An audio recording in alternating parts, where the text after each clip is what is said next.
This recording is from the British Council.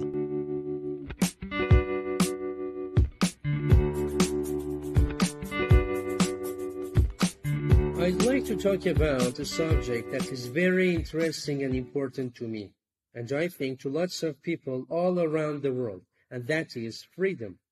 So first of all, and to get to the point, I'll start with this simple sentence. Because we are a human, we all have some basic and common rights, called human rights. Basic human rights empower a person, so that, I can mention, it is the duty of every citizen to know and exercise his or her rights. To live free of discrimination, to think freely, to control what happens to your own body and make medical decisions for yourself, to be free from slavery, and finally liberty and freedom are just a few examples of human rights. As you see, one of the most basic human rights is freedom, and I want to talk about it from a general viewpoint. In my opinion, everyone should know and be aware that freedom is a necessity, as are food, clothing, shelter, and anything else which is required for survival. Freedom is the condition of being free from restraints, but to me, freedom is more than that. It is having the right to be me and express myself, and I think this definition could be much more expansive. We might sense in everyday life that we want to be ourselves without any hypocrisy. We would like to wear whatever we want, express our opinions freely, make our important decisions on our own, participate in any community we'd like to, and so on. If you ask any person on the street what they think about personal freedom, you will probably get varied responses, from smoking in public places to physical freedom.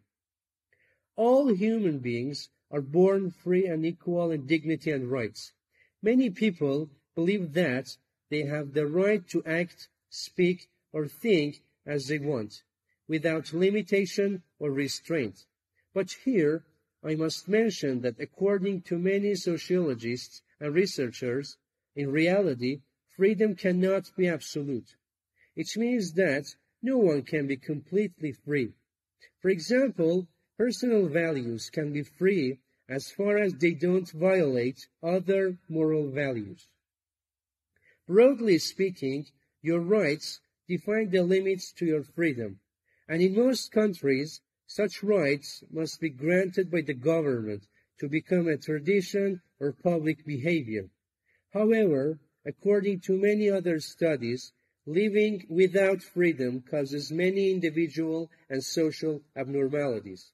So the solution to balance these two subjects is compromise between the rights of the individual and the goals of the state in all aspects of freedom. There are many laws regarding the ideals of freedom and the details of how it is to be practiced. Also, consider that in a society, the freedom of one individual may result in the unfreedom of another. For instance, if I feel free to hold loud parties that last all night, my next-door neighbor is not free to sleep.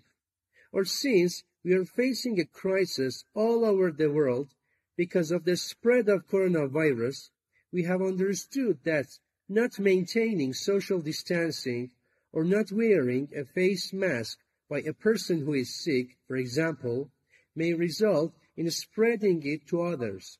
So we are not allowed to simply say, I'm a free person. I decide to wear a mask or not, and no one can force me. This is a clear example of violation of other people's rights. You see, despite the necessity of freedom for us, respecting other people's freedom is an obligation. Freedom of the press, associations, speech, and religion are some notable types of freedom. Talking about the degree of freedom on a global scale, we confront a spectrum which has a liberal society at one end and a radical community at the other. The advantage of freedom is that you make your own destiny. As long as you don't interfere with anyone else's freedom or safety, you can do what you want. The disadvantage is that you don't have anyone helping you or providing for you. Now, in your opinion, how much freedom is the optimum amount?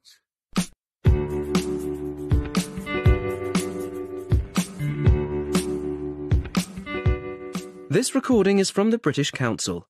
To find more activities to practice your English, visit www.britishcouncil.org/learn English.